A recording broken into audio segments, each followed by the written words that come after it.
Usted está a punto de sumergirse en los misterios de nuestros océanos y en el fascinante mundo de los acuarios marinos. Esto es Acuariofilia Marina, un mundo marino en la radio gracias a la Asociación Costarricense de Acuariofilia Marina, una organización sin fines de lucro comprometida con el acuarismo responsable y profesional. 90 años en el corazón de Costa Rica, Radio Monumental. Muy buenos días, amigo y amiga de Radio Monumental. Está usted en sintonía de Acuariofilia Marina, un programa de la Asociación Costarricense de Acuariofilia Marina que le llega a ustedes todos los días sábados de 9 a 10 de la mañana. En un esfuerzo de nuestra asociación por sensibilizarlos con todos los problemas que suceden en el entorno marino y por supuesto para aquellos que tienen sus acuarios marinos, procuramos tratar de compartir el conocimiento para que seamos acuaristas responsables. Que este día sábado sea de mucho provecho para sus diferentes actividades. Y si usted está hoy como acuarista marino, pues dándole mantenimiento a ese acuario, que el sábado le rinda mucho porque se nos gasta el tiempo limpiando esos acuarios, midiendo parámetros, cambiando el agua, en fin, tantas tareas que realizamos. Hoy me acompañan acá en la cabina de Radio Monumental dos compañeros de la asociación, don Luis Bonilla y don Carlos Bustos. Muy buenos días, señores, ¿cómo están? Muy buenos días, don Hernán. Muchas gracias por la invitación nuevamente para compartir aquí en el programa. Y bueno, yo el día que uso para mantenimiento es el domingo, no el sábado, porque el sábado me dedico a escuchar el programa cuando no estoy, ¿verdad? Entonces, básicamente es el domingo el que dedico yo para darle mantenimiento, limpieza de vidrios, cambiecito de agua, ¿verdad? Religiosamente todas las semanas para tener a los peces y a los corales en las mejores condiciones posibles.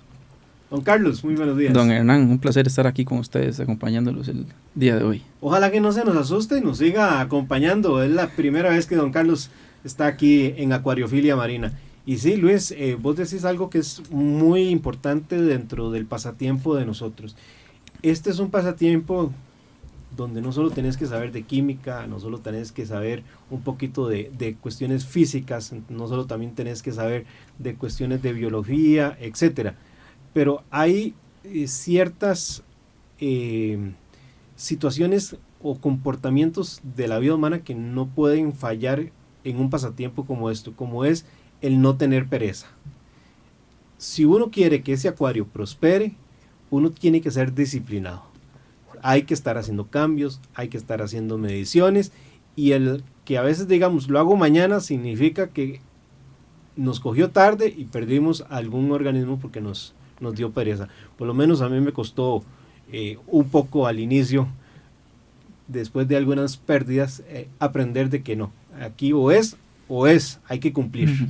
Claro, don Hernán, esto es un hobby de perseverancia, ¿verdad? Y de ser uno constante para poderle dar esa estabilidad que requieren las peceras marinas, ¿verdad? Porque, bueno, realmente cualquier pecera requiere estabilidad en su mantenimiento, ¿verdad? Pero principalmente cuando hablamos de peceras marinas y más allá cuando tenemos corales, es indispensable que nosotros adquiramos una rutina, ¿verdad? Y cumplir al pie de la letra esa rutina, ¿verdad? Para poder darle las mejores condiciones posibles. Es un ecosistema artificial que se sostiene al 100% por nuestra intervención. Siempre va a haber evaporación de agua. Nosotros no podemos controlar la temperatura de cómo el día está caliente, si está frío, entonces requiere de nuestra intervención. Los organismos van a crecer, vamos a estar alimentando peces que producen desechos, etcétera. Hay tantas cosas que si no tiene la mano del acuarista de por medio, difícilmente vamos a ver ese ecosistema prosperar. ¿A vos cómo te va, Carlos, con esos mantenimientos? Don Hernán, yo soy un apasionado de este hobby. Me gusta hacerlo casi que diario. Fijarme en limpiar los vidrios a diario, fijarme si algún coral se desprendió, si está quemando el otro, si algo amaneció café o amaneció más verde que ayer. Entonces, mira, lo hemos hablado, Luis, ¿verdad? En diferentes programas. Hay rutinas que son diarias. Claro. Y estas que mencionas, sin duda algunas, son fundamentales. Uno llega a conocer a esos peces y esos corales como si fueran los chiquitos de uno, no tienen que decirle nada, ya uno los ve si andan apachurrados y ya sabe que algo no anda caminando bien. Yo francamente desearía poderlo hacer diario, pero realmente la realidad es que no puedo, digamos, ya por motivos personales, laborales. Bueno, ahí es donde entra el avance que ha tenido este pasatiempo. La automatización, la tecnología ha venido también a facilitarnos mucho y a garantizarnos también parte del éxito. El sábado pasado conversábamos con unos señores que nos vinieron a visitar, una delegación de la Universidad de Fujian. Están dando un curso muy interesante sobre acuacultura marina aquí en Costa Rica, y el programa anterior a este lo habíamos dedicado a la cianobacteria. Hoy queremos conversar con todos ustedes un tema propio de la acuariofilia marina y uno de los problemas también comunes que siempre se van a dar al inicio, al intermedio con nuestros acuarios, y es el tema también de otras algas que son desagradables pero que nos indican un poco de la calidad del agua que estamos teniendo en esos acuarios. Vamos a hablarles hoy sobre las diatomeas, en algunos países conocidas también como algas marrón, y otra alga que también es ordinaria, que es el alga filamentosa o el alga de pelo. Pero vamos a empezar primero con el alga diatomea. Yo no sé, Carlos o vos, Luis, si se acuerdan cuando montaron el acuario y pusieron esa arena blanquitita, las rocas estaban impecables, prendieron esas luces, el agua estaba claritita, transparente, cristalina, y comenzaron a pasar los días, ya llegó una semana, 2 semanas, y comenzaron a ver ahí ese piso de esa arena del acuario, o tal vez las rocas que comenzaron a desarrollar un alga precisamente color marrón, que es lo que conocemos como el alga filamentosa, y uno no sabía, y uno decía, pero ¿qué está pasando aquí? Ya comencé con problemas. Y debemos entender que esta aparición del alga es parte natural, es parte del ciclo que debemos de enfrentar cuando tenemos nuestros acuarios por primera vez, y que no es normal, eso sí, cuando el acuario está maduro, que aparezcan, porque eso nos dice que algún problema con el agua tenemos, algún problema de calidad. Don Hernán, sí, eso es uno de los temas más frecuentes, o por lo menos que les genera más temor a los acuaristas cuando están iniciando, porque ven la pecera muy bonita, ya inclusive de forma inapropiada algunos hasta meten algunos peces, ¿verdad?, sin haber cumplido con ese ciclo, ¿verdad?, para poder ya iniciar, y empiezan a ver donde les empieza a crecer alga, ¿verdad?, y entonces empiezan a correr a buscar cosas que se coman esa alga, caracoles, inclusive otros tipos de peces que se alimentan de ellas, y realmente es parte del proceso del ciclado de una pecera, ¿verdad? Entonces no hay que alarmarse, pero sí hay que controlarlo, ¿verdad? Si eventualmente pasa una cantidad prolongada de días, hablemos, qué sé yo, más de 45, 50 días de haber iniciado con la pecera, y todavía continuamos con una cantidad considerable de alga marrón o diatomeas, pues entonces sí empezar a ver cuál podría ser la causa que está generando eso, ¿verdad? Pueden ser múltiples factores. Sí, ahí lo importante es que tenemos que entender entonces que hay 2 escenarios. Un escenario que es el natural, que es que cuando estamos montando el acuario, es un acuario joven y tiene un proceso, un ciclo que tiene que cumplir, y en ese ciclo va a aparecernos necesariamente la cianobacteria y el alga diatomea como parte de esa maduración que va a ir teniendo ese acuario. Lo que pasa, disculpe que interrumpa, lo que pasa es que cuando uno va y monta su pecera por primera vez, el que te vende el vidrio y el que te vende no te cuenta. Entonces sí, es un susto grandísimo cuando a la semana, 2 semanas, empieza a explotar el alga y uno dice, ¿pero qué es esto? ¿Qué hago? ¿De dónde salieron? Exactamente.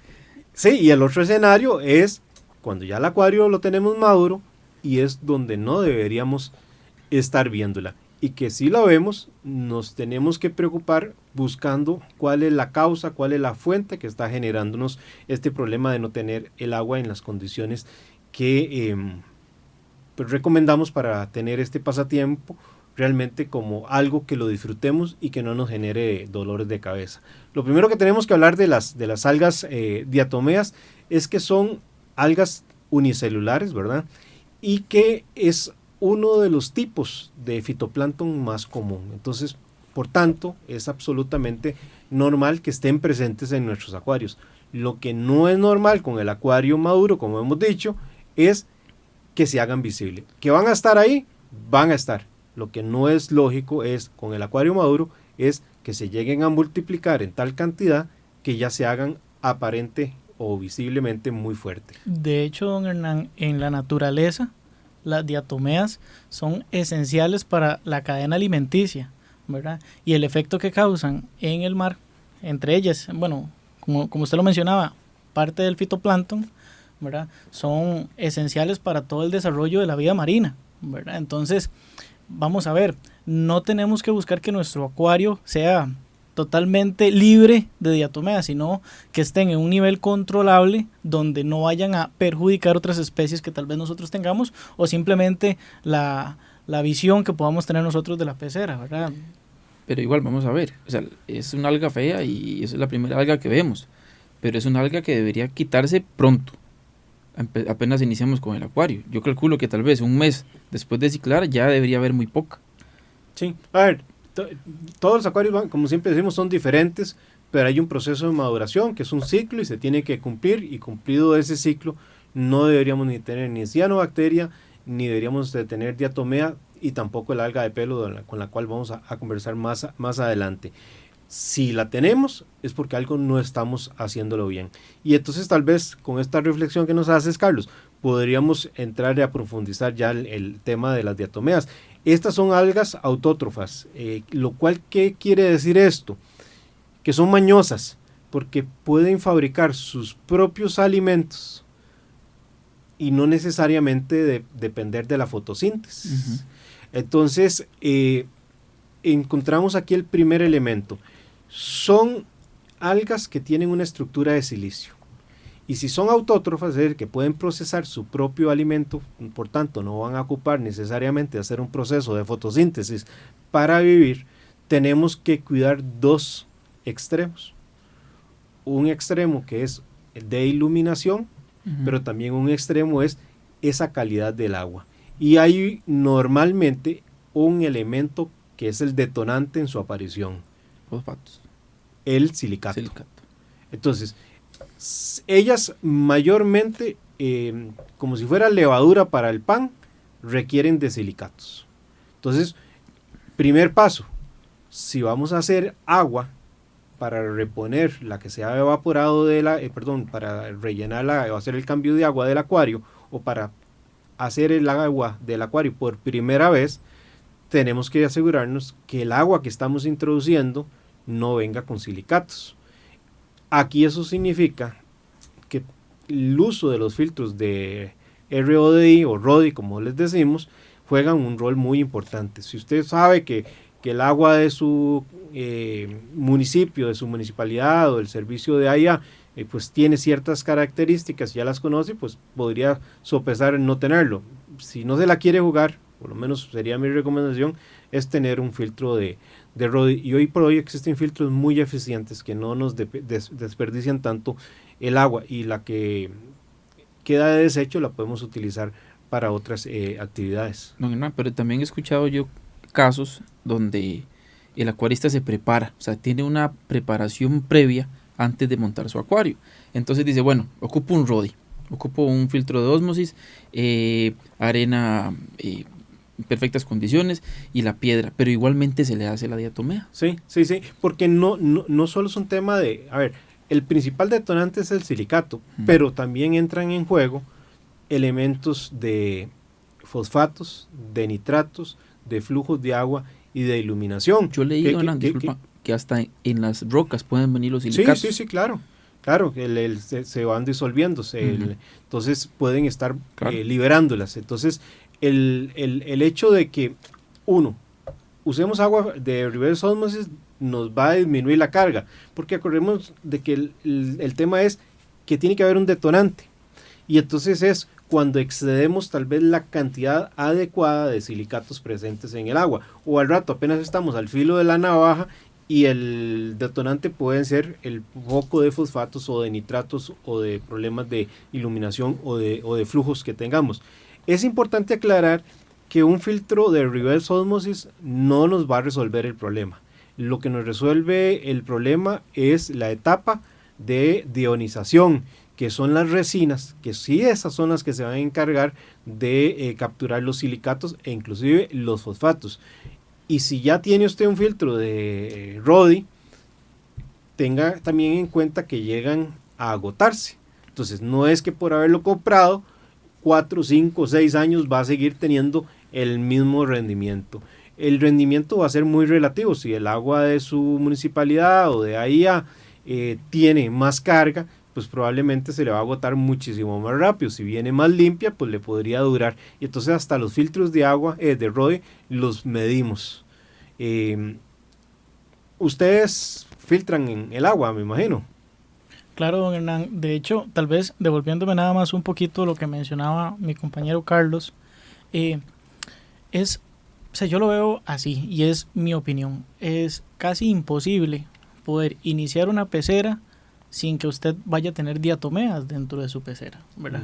Usted podrá conseguir la arena en bolsa específica para acuarios marinos, o muerta, roca muerta, o construida hasta por uno mismo, que es casi seguro que usted va a tener un brote de diatomea, va a tenerlo. Desde que dijimos que forman parte del fitoplancton, son las algas más comunes. Claro, y es que incluso depende a quién le preguntes, te va a decir, te falta menos para terminar el ciclado, cuando aparece la diatomea. Bueno, le falta menos que al principio, claro. Eso sí, ¿verdad? Claro. Eso sí, pero ¿por qué tal vez quería hacer ese hincapié? Porque estas algas es que inclusive están en el aire, o sea, es que están en todo lado, las diatomeas están en todo lado, ¿verdad? Por eso la importancia de lo que decíamos al principio, Luis, que tenemos que hacer dos distinciones, son 2 estadios, 2 etapas diferentes. Al inicio, absolutamente normal y parte del proceso. Cuando estamos con un acuario maduro y aparecen, no debería de ser normal. Y ahí es donde tenemos que preocuparnos cuál es la causa. Puede ser que el cartucho de resinas de la filtración RODI ya esté agotado y tengamos que sustituirla. Puede ser un tema de que las rocas hayan estado liberando conforme pase el tiempo y hayan venido acumulando, y además de eso no hacemos cambios frecuentes de agua, entonces comenzamos a sumar elementos, ¿verdad? Y luego el otro tema es que estas algas se reproducen sexual y asexualmente. Entonces, no necesariamente dependen de fotosíntesis. Son algas que, digamos, son verdaderos sobrevivientes. Con pocas condiciones pueden estar haciendo estragos. Lo que sí debemos de controlar es no generar las condiciones para que se nos desboque ese caballo. Cuando mueren, van a liberar los silicatos que tenían capturados y vuelven a estar disponibles para las nuevas generaciones de algas. Entonces, realmente es un organismo que vos bien lo dijiste, pretender de que no esté presente en el acuario es casi imposible. De hecho, es muy rescato eso que usted mencionó, que lo importante es que no se hagan estragos en la pecera, ¿verdad? Porque siempre van a estar, uno no puede pretender querer erradicarlas o eliminarlas, y eso es algo que tenemos que tener presente. Simplemente, de hecho, más bien para mí, parte de que una pecera tenga madurez es que tenga diferentes tipos de cepas de bacterias, de algas y demás, y que estas no se conviertan en una plaga, sino que estén controladas en un balance, como son realmente los ecosistemas, un balance, ¿verdad? Entonces, así es como veo yo, no tratemos cuando hablemos de algas de erradicarlas por completo, sino de ver qué está ocasionando esa explosión descontrolada de esas algas y poder ir por las causas para poder controlarlas de alguna manera. Bueno, está señalando una parte interesantísima. La principal acción contra la posibilidad que surjan las diatomeas es esa prevención, y la prevención pasa por el control de la calidad del agua. Si nos aparecen las diatomeas, realmente el problema no es la diatomea, es que tenemos una deficiencia en la calidad de agua y debemos de averiguar en dónde está ese problema. No es que los silicatos deben estar ausentes, los silicatos, al igual que va a estar presente la diatomea, los silicatos deben estar presentes porque son necesarios para diferentes procesos. El tema es que, por ejemplo, en Hawái, la presencia de los silicatos en el agua de mar natural es de 0.017 partes por millón. Ese es el balance, por ejemplo, en el agua de Hawái. En otras zonas de otros océanos, de otros mares, es menor. Entonces, ¿Qué es lo que sucede? Cuando nosotros en nuestro acuario excedemos esas cantidades aceptables para el ecosistema, es donde viene el problema. Entonces tenemos que preguntarnos de dónde viene. La principal fuente es el agua que usamos para preparar la nueva sal, para rellenar el agua evaporada. Pero también hay otras fuentes que generan silicatos, por ejemplo, el uso de sales, la sal de mala calidad para preparar el agua de mar, puede tener silicatos.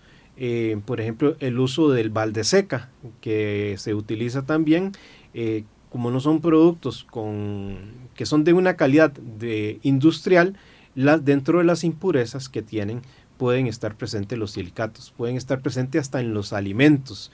Entonces tenemos que entender que una buena administración de la calidad del agua significa manejar todas esas posibilidades. También, don Hernán, en esa lista yo incluiría una arena que se utiliza mucho en agua dulce, que es la arena sílica.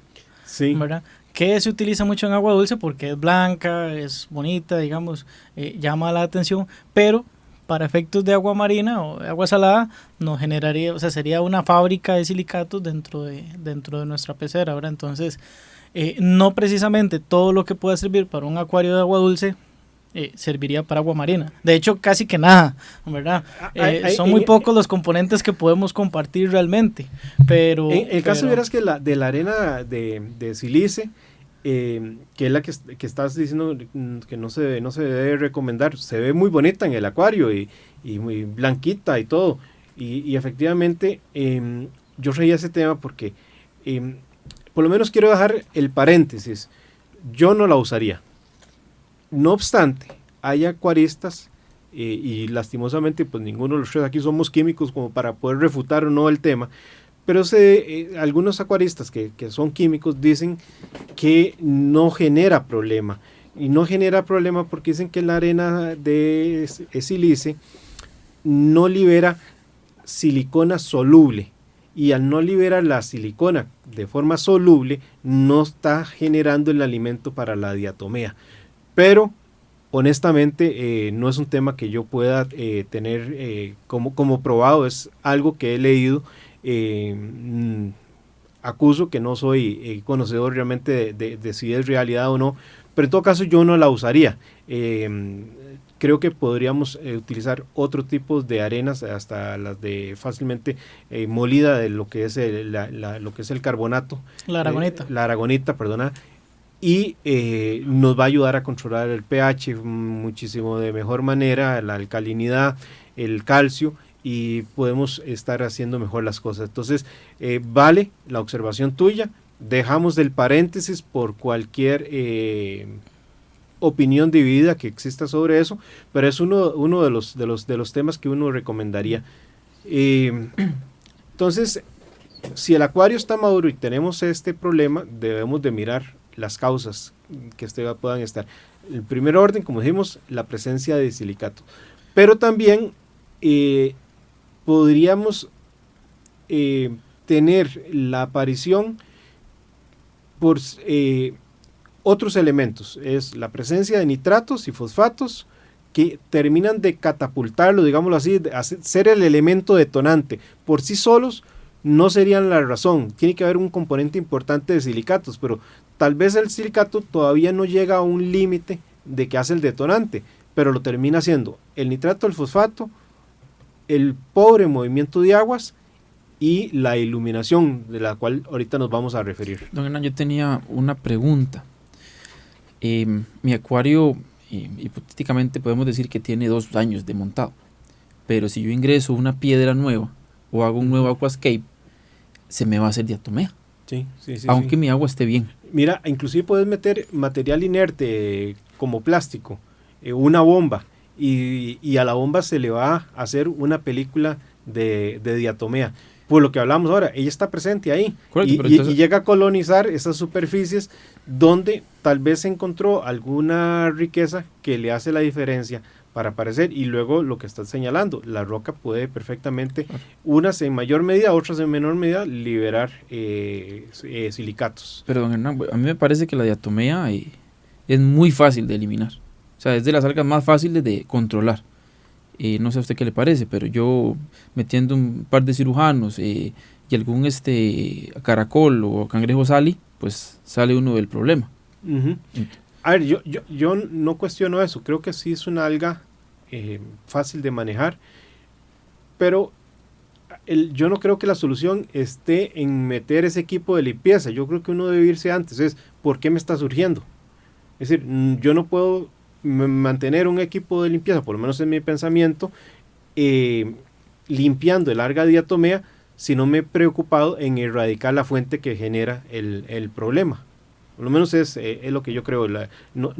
Pienso que si lo hacemos así, sería como ponerle un parche al problema y va a volver a aparecer y tal vez me parezca con mayor fuerza. Hay momentos en donde puede convertirse la diatomea de forma descontrolada e irritar a los corales, por ejemplo. Y no solo eso, también puede haber otro tipo de algas más agresivas que a la cianobacteria.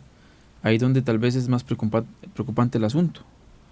Como el alga que... Dentro de ese equipo de limpieza que citas, podríamos agregar, por ejemplo, el gobio... el Blenny es muy bueno a nivel de pez. Y a nivel de otros organismos, pues tenemos las astreas, los turbos mexicanos, el trochus, el strombus, los cirujanos que ya lo mencionaste, son parte de lo que uno tiene que tener, independientemente del tema de diatomeas, como un equipo de limpieza para diferentes situaciones que se presentan en el día a día de los acuarios. Para mí, uno que no podemos dejar fuera de la lista, porque lo he visto trabajar 24/7, son los cangrejos salis. Ellos pasan todo el día comiendo, ¿verdad? Desde que yo puedo ver la pecera en la mañana y están comiendo, la veo en la noche y siguen comiendo. Claro, ¿y el gobio arenero? El gobio arenero no se alimenta de alga, se alimenta de otras cosas, pero permite, digamos, quitarla de la arena por estarla moviendo, ¿verdad? No se va a alimentar propiamente de ella, pero sí permite una oxigenación del agua y estarla en circulación, bueno, por decirlo de alguna forma, estarla moviendo y evita que se concentre en zonas muertas a donde posiblemente la diatomea podría eventualmente crecer si se dan las condiciones, ¿verdad? Está usted en sintonía de Acuariofilia Marina, nos separamos unos instantes para ir al corte comercial y estamos de regreso. Enseguida volvemos con Acuariofilia Marina, un mundo marino en la radio, gracias a la Asociación Costarricense de Acuariofilia Marina.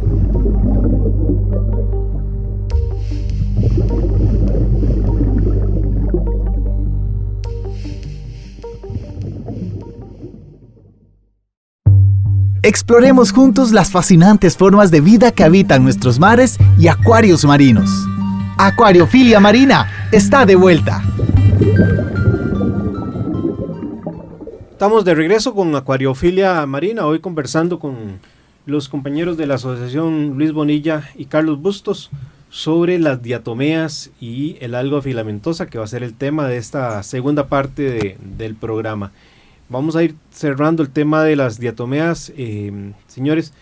Si tenemos ya dijimos que la mejor solución es la prevención y hablamos del control de la calidad del agua para evitar que no se nos hagan acumulaciones innecesarias de silicato que puedan generar la problemática que producto de pobres flujos, iluminación inadecuada o alguna presencia de fosfatos y nitratos terminen por detonar esa presencia de diatomea por la riqueza de alimento que tiene ahí con los silicatos.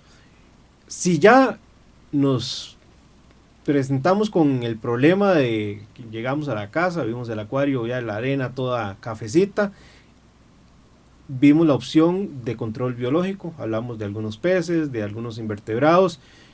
Otras opciones que podríamos recomendarle a los compañeros, fuera de la lógica medida de revisar cuál es la fuente, es qué opciones tenemos. Bueno, en el caso de el ROWA, que es un GFO, no solo sirve para absorber fosfatos, sino también absorbe silicatos. Entonces, si tenemos problemas con rocas que nos están liberando silicatos, y desgraciadamente a veces nos equivocamos como acuaristas porque metemos rocas y no sabemos de dónde vienen, cómo han sido almacenadas, de dónde salieron, por qué las quitaron y por qué las venden.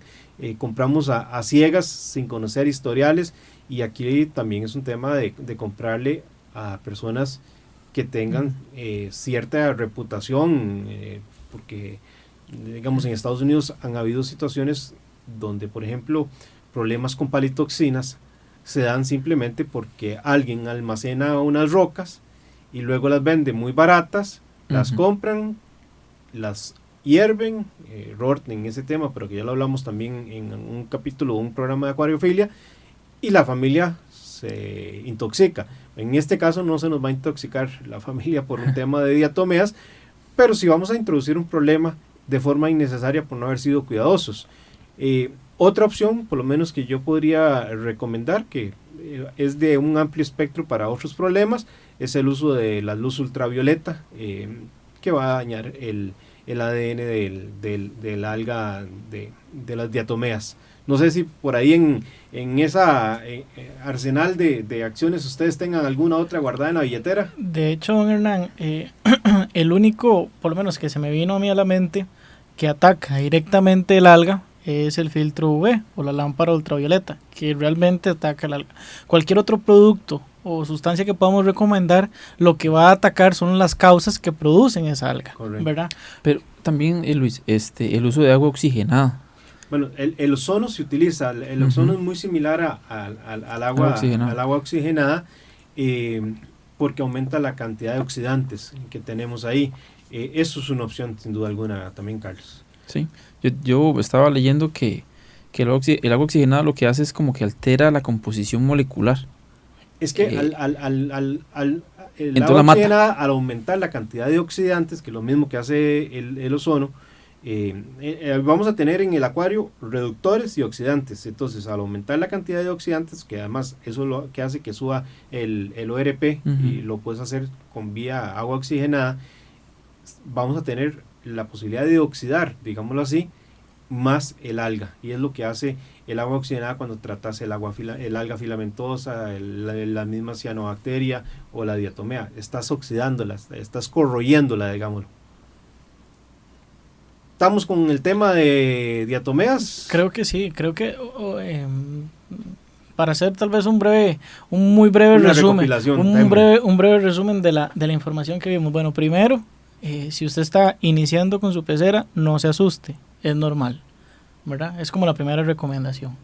Ahora bien, si ya usted continúa con el problema después de haber ciclado o le despierta en algún momento, entonces lo primero que debería hacer es busque cuáles podrían ser las causas. Un exceso de alimentación, por ejemplo, un fotoperiodo demasiado amplio, alguna fuente nueva que haya ingresado a la pecera, por ejemplo, no sé, como decía mi compañero Carlos, una nueva piedra que insertó en el acuario, o nuevos corales que trajo, ¿verdad? Tal vez con alguna estructura un poco grande y que podrían estar más bien, tal vez no es que traían el alga, sino que traían alimento para esa alga, por decirlo de alguna forma. Entonces, como segunda recomendación, busque cuál es la causa, y tercera, cómo tratarlo, ¿verdad? Si va a hacer cambios de agua, pues que la fuente de agua sea la apropiada, ¿verdad? Porque no vaya a ser que le estoy sacando una cantidad de silicatos, pero en el agua que estoy introduciendo metí el doble o metí el triple porque no la filtré, ¿verdad? Entonces, básicamente, esas serían mis recomendaciones respecto al tema. Excelente, y valga porque nos va a servir también para el alga filamentosa. Insisto, el tema de uso del agua por filtración de RODI es fundamental, y tenemos que entender que la etapa de ionización de las resinas, el hecho de que un compañero me diga es que a mí me dura un año, no significa que a mí también me vaya a durar el año, porque mi fuente de agua es diferente, porque mi acuario es diferente, porque tal vez la marca que vos estás usando de resina sea diferente de la que yo uso. Entonces es importante que estemos midiendo por medio de un test que vale relativamente económico. O porque usted hace cambios de agua semanales y yo mensuales, entonces sí, te va a durar menos. La entonces hay unos tests que se llaman TDS, que lo que hace es lo que miden es la cantidad de sólidos disueltos en el agua, simplemente las siglas de las palabras en inglés, que que marca cuántos es la cantidad de sólidos que están en el agua. Entonces, a mayor sólidos es un indicador que deberíamos de cambiar ya la filtración o los módulos de la filtración. Incluso los sistemas de filtración de RODI permiten separarlo de un módulo del otro. Entonces uno podría ir midiendo cada módulo cuánto está marcando para ver si cuál es la etapa que está más exhaustiva, desde la membrana hasta las resinas. Don Hernán, un error muy frecuente que yo cometí también en alguna etapa ahí del acuarismo es que uno mide el agua de tubo, por decirlo de alguna forma, el agua que viene de la municipalidad, y lo que hace es medir si tiene nitratos, si tiene fosfatos, ¿verdad? Entonces, si le sale relativamente bien, usted dice, no, el agua de mi comunidad es adecuada para hacer cambios. Lo que pasa es que hay un montón de otras sustancias, de elementos, de metales pesados que podemos estar incorporando sin siquiera darnos cuenta. Entonces, mi recomendación es si puede, haga el esfuerzo para conseguir un filtro de estos y pues darle el mantenimiento adecuado. Y va a haber, vamos a ver, no es que mañana ya vas a ver un cambio en tu pecera, porque no va a ser inmediato, pero con la perseverancia y siendo constante, vas a ver cómo algunos de los problemas que vos tenías se van a ir reduciendo poco a poco. Bueno, el alga filamentosa, este es otro de los visitantes comunes de nuestros acuarios y también de los visitantes indeseables. No nos gusta verlos, estéticamente es muy desagradable, fuera que daña los corales. Vamos a hablar también de una solución que pasa por ciertos controladores biológicos, pero para que no se me vaya la idea, y ahora vamos a ver cuáles podrían ser ese tipo de peces u organismos invertebrados que podemos usar para controlarla. Hay una idea que no quisiera que se me escape. A veces he escuchado yo de que tengo el problema y metí tal pez que me ayuda a controlarla, pero no resuelvo el problema. A ver, tenemos que entender que todos los acuarios son diferentes, y si el pez que yo estoy metiendo con el propósito de controlar tiene otras fuentes más ricas para él en alimentación, pues va a preferir, si a mí me ponen ahí el platito de arroz con camarones, probablemente prefiera comerme ese arroz con camarones a otro que no me gusta. Ahora, si no me ponen el plato de arroz con camarones, a la fuerza no me queda más que comerme el que no me gusta, pero me lo tengo que comer. Prefiere el arroz con camarones que la lechuga. Así es. Entonces, lo mismo sucede en nuestros acuarios con todos estos organismos que usamos como parte del equipo de limpieza. No es que sean mágicos, que por meterlos resolvemos un problema.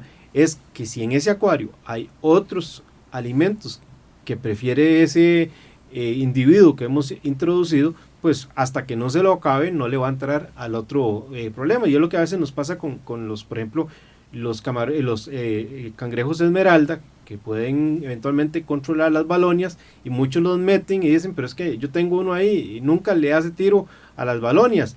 O tengo peppermints, los camarones peppermint, y no se comen las aptáceas.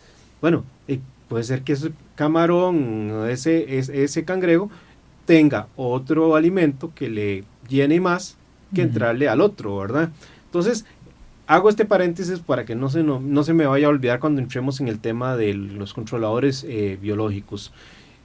La alga filamentosa o la alga de pelo, pues precisamente tiene su nombre de ahí porque son una serie de filamentos tipo pelo que va creciendo en el acuario principalmente por un descontrol en los fosfatos, aunque el nitrato, el flujo de agua y la iluminación también afectan, pero así como tal vez para el caso de los dinoflagelados el silicato era un tema relevante, no en igual tamaño, pero en el caso de el alga filamentosa el fosfato tiene que ver mucho, sin para nada quitarle el ojo a los nitratos y a los flujos de agua y a la iluminación. ¿Cómo les ha ido a ustedes con este invitado no grato? Bueno, yo tengo una relativa reciente experiencia exterminándolos, porque tuve una plaga considerable en mi acuario, ¿verdad? Y pues siguiendo los mismos pasos tal vez que lo seguíamos con la diatomea, tuve que empezar a buscar la causa, a ver cuáles eran, empezar a probar, a ver cuáles de las cosas que yo estaba haciendo de mi mantenimiento eran posiblemente las que estaban detonando el crecimiento de estas algas. y de una manera natural lo pude controlar, ¿verdad? Básicamente, para no profundizar demasiado, reduje un poco el fotoperiodo, reduje la cantidad de alimentación que estaba dando, tanto para corales como para peces, y realicé una extracción manual, porque ya era una plaga considerable dentro del acuario, entonces tuve que esos excesos retirarlos manualmente. En cierta forma, el alga filamentosa es como inversa a la diatomea, porque decíamos que la diatomea es parte natural del ciclado. Entonces, que va a aparecer en el ciclado, va a aparecer la diatomea. Donde no es muy normal que aparezca el alga filamentosa, por ejemplo, es en el ciclado, porque se supone que usted está introduciendo agua muy pobre en nutrientes. Usted no tiene peces que alimentar, no tiene corales que alimentar, se supone que esa agua la hemos pasado por la filtración RODI, entonces va a venir con nitratos y fosfatos totalmente indetectables. Por el contrario, un acuario maduro ya va acumulando una serie de desechos que se van en su proceso de descomposición, van a volver a entregarle al acuario nitratos, fosfatos, y los peces que ya tenemos, los corales, etcétera, hacen que estén los fertilizantes idóneos para que el alga filamentosa, si no la controlemos, pueda ser un verdadero calvario para muchos acuaristas. Don Hernán, igual me parece a mí que es importante saber cuál es el tipo de alga filamentosa, porque hay varias muy parecidas, sí, y se tratan diferente. Entonces, si yo tengo un tipo de alga filamentosa y Luis tenía otra, y yo lo llamo por teléfono y le pregunto, es que tengo un alga pelo, ¿y cómo la trato? Y puede ser que la trate de una manera incorrecta. Pienso yo que es adecuado saber qué tipo de alga tengo para saber cómo tratarlo. Ahora, si yo sé que los fosfatos altos vienen por sobrealimentación a los peces, ok, yo sé que es por eso y reduzco la alimentación, pero ya tengo el alga, ya tengo el problema. ¿Cómo la quito de adentro? Okay. Si te parece, vamos por partes, como dijo un amigo, ¿verdad? Lo primero es, si no queremos que nos aparezca el problema, tenemos que principalmente controlar nutrientes. Entonces, no podemos controlar nutrientes si no hacemos mediciones o test al agua. Es decir, entonces, prevención principal, cura contra el dolor de cabeza o contra el calvario que muchos acuaristas pasan. Si hacemos las mediciones rutinarias, vamos a estar monitoreando cuántos niveles de fosfatos y cuántos niveles de nitratos. Y lastimosamente pasa mucho en nuestro pasatiempo que alguien tiene el problema y uno le pregunta, bueno, ¿cuánto te están marcando los nitratos? ¿Cuánto te están marcando los fosfatos? Y ni siquiera sabemos cuál es el resultado porque no se hace. Entonces, ese tema de prevención se quiebra totalmente en estos casos. Si no queremos tener problemas de alga filamentosa, no dejemos que el problema se acumule. Tenemos que entender nuevamente lo que siempre decimos, es un ecosistema cerrado. Ahí no pasa el camión de la basura recogiendo. Es decir, si nosotros no intervenimos, si no le metemos el agua, haciendo cambios al agua, si nosotros no controlamos la cantidad de alimento que introducimos, si nosotros no tenemos mecanismos de exportación, ya sea por un refugio, ya sea por un skimmer, etcétera, etcétera, todo eso se va a ir acumulando. Y al acumularse, va a llegar un momento que tarde o temprano simplemente detona la aparición de todas estas circunstancias que se están dando. Entonces, mi primera recomendación es prevención vía medición rutinaria, que nos vuelve a la conversación inicial del programa, es que no puede haber pereza. Tenemos que ser rutinarios, tenemos que estar haciendo mediciones. Hay diferentes tests en el mercado, así que tampoco sería como una excusa porque la oferta para medir nitratos y fosfatos es bastante amplia. Pero eso es lo primero que deberíamos de usar. Luego el agua que utilicemos, nuevamente como lo hablamos para las diatomeas, pasa porque sea un agua que venga filtrada por la filtración RODI. ¿Para qué? Para que esa resina de las últimas etapas capture ese exceso de fosfatos que pueda llegar a jodernos la vida. Y los nitratos, aunque sí pueden venir ahí, más que todo se nos van a generar por el proceso del ciclo del nitrógeno, que recordemos rápidamente va a ser la transformación del amoníaco a los nitritos y luego a los nitratos. Y esos nitratos o los vamos a exportar vía macroalgas, refugios de reactores de algas o procesos de vía de skimmer o una buena colonia bacteriana que nos convierta esos nitratos a nitrógeno gaseoso. Además de este problema, luego ya vienen otros dos síntomas que también en otros programas los hemos conversado, son problemas de flujo de agua. Si dejamos o tenemos flujos de agua muy pobres, simplemente lo que estamos haciendo es que esos desperdicios se estén acumulando en alguna zona del acuario, no puedan ser exportados para que los eliminemos vía el reactor de calcio o sean absorbidos por las macroalgas. Entonces se nos van a ir acumulando y en ese punto particular va a ser donde comenzamos a ver la aparición del ciano, la aparición de la diatomea o la aparición del alga de pelo. Y luego viene el tema del espectro, de la iluminación. En el tema de la iluminación es un banco de 3 patas. Tenemos un tema de intensidad, un tema de espectro y un tema de fotoperiodo. Y en el caso del alga de pelo, como la mayoría de las algas indeseables, lo vamos a trabajar primero por 2 de esas patas, que sería fotoperiodo y espectro. ¿Por qué el espectro? Bueno, porque hay algunas longitudes de onda, en este caso por ejemplo las blancas, que van a ser más favorables para que esa alga se reproduzca en su proceso de fotosíntesis.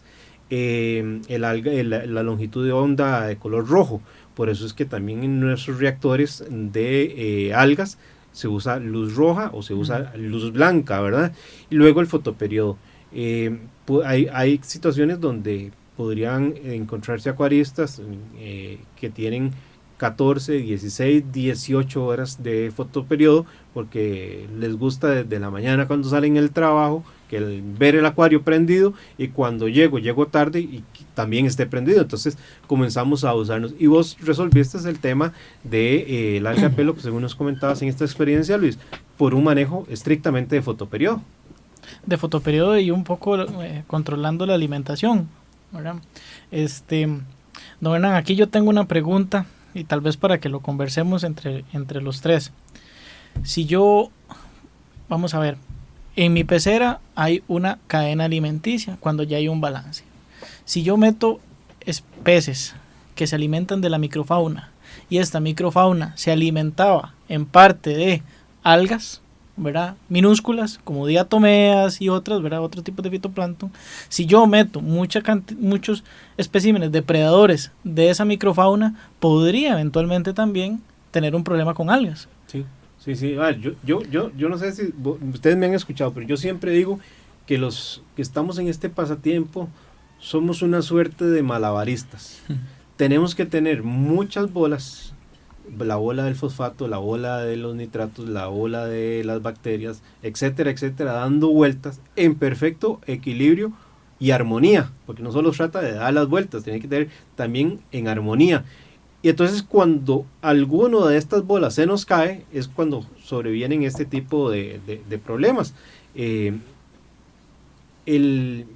hecho de que algún día tenemos que dedicar también un programa, por ejemplo, a los dinoflagelados, es producto de eso, a un eslabón de esta cadena de equilibrios, de estas bolas que están dando vuelta en el aire, se nos cae y hacen un detonante para la aparición de problemas. En el caso de las algas filamentosas, sin duda alguna, si entendemos, por ejemplo, que una simple bacteria que no vemos realiza un proceso de transformación de los nitratos a nitrógeno gaseoso y que producto también de un buen movimiento del agua, ese nitrógeno gaseoso lo exportamos del acuario, significa que el camión recolector de basura pasó y se llevó esa basura, no se comienza a acumular. Si tenemos algún organismo, por ejemplo, yo no soy de utilizar, por ejemplo, en ciertos tratamientos de las cianobacterias, hay personas que sí prefieren no complicarse mucho la vida y utilizan de entrada algún producto comercial a base de antibióticos. Pero ¿qué es lo que estamos haciendo? Estamos creando ciertas resistencias, pero también cuando tratamos esa cianobacteria, también afectamos una colonia bacteriana de forma importante que es beneficiosa. Como hay mala, pues también hay beneficiosa. Todo en nuestros 5 cristales, con el de abajo, cumple un rol importantísimo, y ese es el arte de lo que decíamos ahí. Hay que saber un poco de química, un poco de biología, un poco de física, porque cuando hablamos de flujos de agua, cuando hablamos de espectro, cuando estamos hablando de intensidad de luz, cuando estamos hablando de todas estas cosas, también metemos un poco de la física. Entonces, sin duda alguna, somos muy buenos malabaristas, Luis. Entonces, don Hernán, podríamos pensar o concluir que no hay una receta para solucionar estos problemas. No, y yo creo que eso es lo importante de este programa. Es decir, nosotros no venimos a dar recetas, venimos a explicar las cosas para que cada quien, entendiendo por qué suceden, desde su contexto específico, el de su cómo pecera, atenderla. Por ejemplo, puede ser que no tengamos problemas de nitrato, que estén altos y los fosfatos estén también altos, pero no tengamos problemas de alga filamentosa. ¿Qué puede detonar el alga filamentosa? Al rato tenemos una lámpara casera de luces LEDs que está dando un espectro de luz inadecuado, y ese simplemente es el detonante. O tenemos tubos T5 ya viejitos, y entonces, como están viejitos, cambiaron el espectro. Entonces uno no puede decir, fueron los nitratos y fosfatos. Sí, puede ser que estén altos, pero el que lo detonó, y es el problema que tenés que corregir, es que tenés una lámpara que te está dando un espectro incorrecto, y que te va a volver a presentar el problema si no logras resolver esa situación. Don Hernán, pero en el caso de comprar algún coral y que en el plug venga el alga, si las condiciones no son las adecuadas para que prospere, no debería de prosperar, porque que vengan en los plugs, Carlos, van a venir porque son esporas. De hecho vienen en casi cualquier plug de cualquier pecera, de donde sea que usted lo traiga, va a tener esporas de un montón de algas. No lo vamos a ver, es algo que lo pases por un microscopio y tengas la formación para poder distinguirlas. Claro, o sea, siempre van a venir, o sea, siempre van a existir en nuestros acuarios. El tema es no poner o no dar las condiciones para que crezcan de una forma inapropiada, digamos, para que exploten en nuestra pecera y no poder controlar nosotros de esa alga. O sea, siempre van a haber, a menos de que usted las erradique químicamente con algún producto y ya definitivamente no hayan, pero en la siguiente pieza, hasta en el siguiente pez, puede venir una espora de estas algas y ya puedes volver a tener en tu pecera. Hay un tema muy importante que es la relación de fosfatos y nitratos. No vamos a entrar a profundizarlos porque ya lo abordamos en el programa anterior de las cianobacterias. Si usted se perdió ese programa donde entramos bastante a fondo sobre el equilibrio y el balance entre fosfatos y nitratos, los invitamos a que acceda a la página web de la asociación www.asocancr.org, se va a la pestañita que dice podcast y busque el programa de cianobacterias. Ahí explicamos la relación de fosfatos y nitratos. Controladores biológicos. Nos queda muy poco tiempo, nos quedan un par de minutitos, 3 minutos. ¿Qué podríamos hablar de controladores biológicos? Ya tenemos el problema, no cumplimos con la parte de prevención y ya tenemos el problema encima. ¿Cómo podemos resolverlo? ¿Qué podemos introducir para que nos ayuden a controlarlo? Haciendo aquella advertencia que hacía al inicio. Si tienen una comida preferida, van a entrarle primera vez a otra y no necesariamente a la alga filamentosa. Uh-huh. Igual, don Hernán, hay muchos acuaristas que dicen, bueno, yo tengo buena filtración, yo tengo skimmer, pero vamos a ver, yo inicié con un skimmer que era para 15 galones en una pecera de 50, no era suficiente, hasta que compré un skimmer un poquito mejor, ya empecé a ver la diferencia. Uh-huh. Y muchos dicen, bueno, yo tengo un skimmer, debe funcionar, pero a veces no funciona. Yo diría que ahí el tema es la prevención de estar haciendo test. Si vos haces el test y ves que los nitratos están muy altos, podrías decir, ya el skimmer no me está dando la talla, uh-huh, o tengo mal ajustado el skimmer, tal vez lo puedo poner, lo tengo más en seco y debería ponerlo más en húmedo, o tal vez sí me dé la talla, pero tengo que reforzar un reactor de algas, por ejemplo, o hacer cambios más frecuentes de agua, o puedo pensar en un reactor de biopellet pero bueno, visiten la página de la asociación y vean la relación de fosfatos y nitratos en ese programa de la cianobacteria, para no entrar porque el tiempo nos gana. ¿Qué podríamos recomendar aquí? Por ejemplo, nuevamente el trochus, los turbos, hay nudibranquios, las liebres de mar, estrellas, cirujanos, y hay erizos. Hay unos cirujanos que son mejores que otros para ¿Sí? También. Sí, hay que saber elegirlos. Y es que eso va a depender mucho hasta del comportamiento, inclusive, porque como lo decía usted, si van a encontrar una fuente de alimento que les apetezca más, simplemente le van a pasar por encima y no la van a volver a ver. A nivel ¿verdad? de peces, lo que vos decías, podríamos estar pensando en, a ver, si el conejo tiene hambre, le va El foxface tal vez el también. foxface le va a entrar, el blenny, el algae o el black mover, por ahí anda el nombre, ¿no? Ahorita se me escapa, black mover, por ahí, no, ahorita se me escapa. Bueno, pero hay opciones. Y no quisiera despedir el programa sin volver a invitarlos a formar parte de la campaña que está realizando la Fundación Amigos de la Isla del Coco, que se llama Yo Me Uno. Es una campaña que procura recuperar o levantar fondos para que esta isla, que es nuestro tesoro, siga siendo la joyita de nuestras riquezas naturales. Puede ingresar usted a la página www.yomeuno.com y ahí va a encontrar la posibilidad de hacer la donación económica o otras alternativas que tal vez les sean más fáciles para donar, las cuentas bancarias, de los cajeros a los cuales podría acudir y hacer la donación.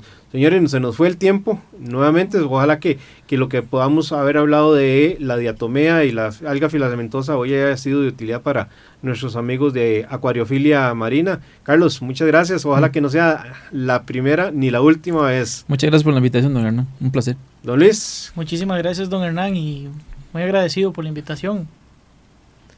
Está usted en sintonía de Radio Monumental. Los dejamos con la programación de la radio de Costa Rica. Acuariofilia Marina, un mundo marino en la radio, gracias a la Asociación Costarricense de Acuariofilia Marina.